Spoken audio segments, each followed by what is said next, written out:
Hola, en este vídeo vamos a ver cómo funcionan los mecanismos de control de acceso al medio Aloha y Aloha ranurado.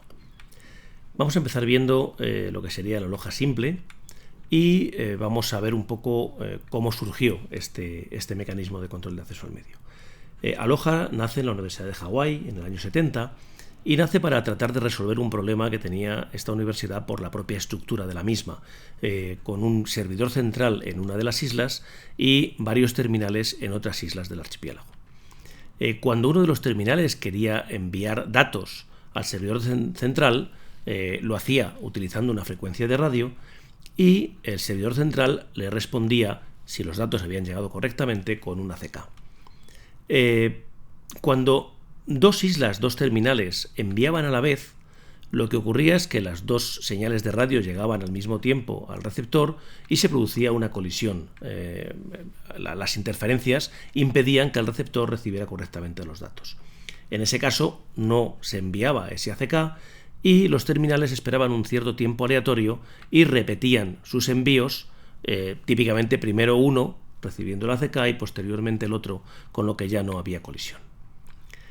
El algoritmo simplificado que vamos a ver en los ejemplos que trataremos en este vídeo es el siguiente. Cuando un equipo tiene una nueva trama para transmitir, si hay tramas esperando a ser retransmitidas, la pone en cola y si no, inmediatamente la transmite.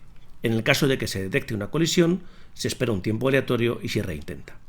Veamos cómo se detectan las colisiones. En el caso de los equipos que están unidos por un cable o conectados por un cable, cuando un equipo está enviando algo a la red, si al mismo tiempo recibe otra señal, otra trama, lo que ocurre es que en el cable lo que tenemos no es lo mismo que estamos enviando. Si somos capaces de leer el cable al tiempo que vamos enviando y comparar las dos señales, las dos tramas, vemos que son diferentes y por lo tanto detectamos que ha habido una colisión. Vamos a ver un ejemplo cómo se produciría el envío de varias tramas por parte de dos terminales que vamos a suponer en este primer caso que están muy juntos, ¿vale? Que apenas hay tiempo de propagación entre A y B. En ese caso, en esta línea de tiempo, suponemos que A quiere enviar una primera trama en ese instante 0, B enviará una trama en ese instante y A volverá a enviar una segunda trama un poco más tarde. Bien, cuando A envía una trama, supongamos que ocupa 4 unidades de tiempo, esas ranuritas, cada una de las rayitas es una unidad de tiempo, pues ocupa ese intervalo. Un poco después, B envía su trama. ¿Y qué es lo que ocurre? Se produce una colisión porque los dos equipos están transmitiendo de manera simultánea. Esto lo que provoca es que ambos equipos, una vez que terminan de transmitir sus tramas y habiendo detectado que ha habido una colisión durante las mismas, esperan un cierto tiempo aleatorio para reenviar esas tramas. Lo siguiente que ocurriría en el tiempo es que A intentaría transmitir su trama 2, pero como hay una trama que está esperando a ser retransmitida, tiene que esperar a que se retransmita la trama 1. Bien, se retransmite la trama 1, la trama 2 se retransmite inmediatamente a continuación y poco tiempo después B intenta transmitir de nuevo su trama y la transmite con éxito. Consideremos que el tiempo de propagación no es nulo. En ese caso, supongamos que las dos máquinas están en los dos extremos de la red y que hay un tiempo no despreciable de propagación al que llamamos T sub R. Bien, en ese caso, supongamos que cada una de esas rayitas que tenemos ahí es justamente ese intervalo de tiempo, T sub R. Cuando A envía un bit a B, ese bit tardará T sub R en llegar al equipo B. Y lo mismo ocurrirá cuando B envíe un bit simplemente a la máquina A. Esto significa que cada vez que enviamos una cierta trama, llega con un decalaje temporal de exactamente T sub R al otro equipo. Vamos a ver el detalle del mismo ejemplo anterior en esta situación. Nuevamente, A sub 1 quiere enviar una trama en ese instante, B la querrá enviar aquí, fijaos que ahora lo señalamos en la línea de tiempo tal y como la ve B, y A sub 2 A intenta enviar una trama en ese segundo instante.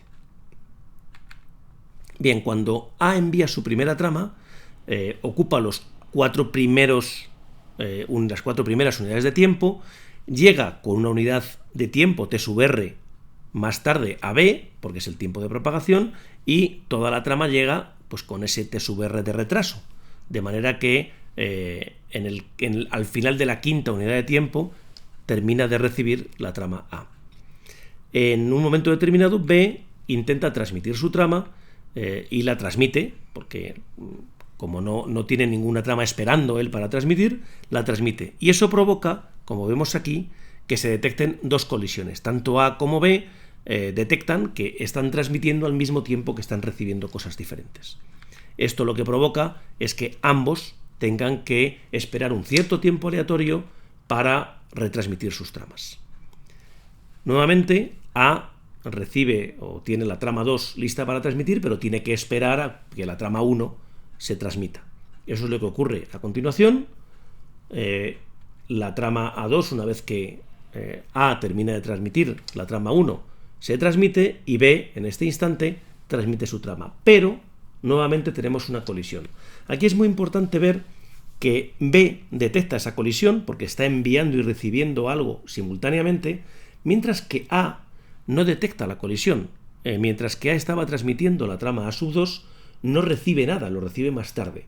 Por este motivo, y a pesar de que A no llega correctamente, la trama A2 no llega correctamente a su destino, a B, solo B es el que detecta esto. A no retransmitirá nunca esa trama porque no ha detectado la colisión, y B, en cambio, que sí que la detecta, sí que la retransmitirá un cierto tiempo después, y B conseguirá que la trama llegue a su destino. Una cosa muy importante a tener en cuenta con Aloha simple es que el rendimiento es muy bajo. El elevado número de colisiones que hay hace que como máximo tengamos un 18,4% de rendimiento. En este vídeo no vamos a entrar a calcularlo, pero bueno, pues es un rendimiento realmente bajo. Aún así, el mecanismo de control de acceso al medio Aloha es muy utilizado y prácticamente en cualquier comunicación inalámbrica en un primer momento nos comunicamos utilizando Aloha. Vamos a ver un avance de este protocolo, de este mecanismo de control de acceso al medio, que es Aloha ranurado. En el año 72, en la misma Universidad de Hawái, y por el bajo rendimiento que tenía el mecanismo Aloha, pues se les ocurre una modificación que mejora ese rendimiento sustancialmente. La idea es utilizar unas ranuras, unos intervalos de tiempo, y hacer que los equipos transmitan siempre al inicio de la siguiente ranura. De manera que, en la imagen que tenemos aquí, si A quiere transmitir una primera trama en ese instante, esperará a llegar a esa ranura que tiene a continuación esa marca azul y será en ese momento cuando lo transmita. En este ejemplo, pues A1 quiere transmitir algo ahí, pero espera al inicio de la ranura y transmite. En esta imagen podemos ver también cuál es el tamaño de la ranura. El tamaño de la ranura debe ser tal que permita transmitir la trama más larga y que llegue correctamente a su destino antes del inicio de la siguiente ranura. De esa manera, y como vamos a ver a continuación, vamos a evitar muchas colisiones. El algoritmo, en este caso simplificado, es idéntico al anterior. Lo que ocurre es que cuando estamos dispuestos a poder transmitir la trama, lo que hacemos es esperar a la siguiente ranura y entonces transmitir la trama. Vamos a ver cómo funcionaría el mismo caso, el ejemplo anterior, con Aloha ranurado. Aquí tenemos el primer intento de A1, el intento de B, el segundo intento de A2 en ese instante, y veamos qué es lo que ocurre. A, puesto que empieza justo en la ranura, suponemos que directamente transmite su trama. B lo que hace es esperar a la siguiente ranura y transmitir su trama, y A de nuevo lo que hace es esperar a la siguiente ranura, porque la trama anterior ya se transmitió, no tiene nada pendiente, y transmitirla. Como vemos, hemos conseguido transmitir las 3 tramas sin que haya colisiones y en mucho menos tiempo que en el caso de Aloha. Evidentemente, en este ejemplo hay mucha más eficiencia, pero ¿tendremos también colisiones? Bueno, también habrá colisiones. De hecho, si tuviéramos, por ejemplo, una tercera trama de A y una segunda trama de B que quieren ser transmitidas en esos instantes, ambos esperan al inicio de la siguiente ranura y los dos transmiten, provocando colisiones que además son siempre detectadas. Y en este caso, cada uno lo que hace es esperar un cierto tiempo aleatorio y en este caso, pues primero se retransmitirá la trama de A, que se retransmite, pues como vemos ahí, al inicio de la ranura siguiente, y B tendrá que esperar al inicio de la ranura posterior para transmitir su trama. En este caso no colisionarían, al menos entre ellas. No sabemos si habría otras tramas con las que podría colisionar. Ahora duplicamos el rendimiento. Como digo, no vamos a entrar en los cálculos porque queda fuera del alcance de este vídeo, pero llegamos a un 36,8% de rendimiento. A cambio, tenemos el problema de que necesitamos sincronizar los hosts y eso pues no siempre es posible.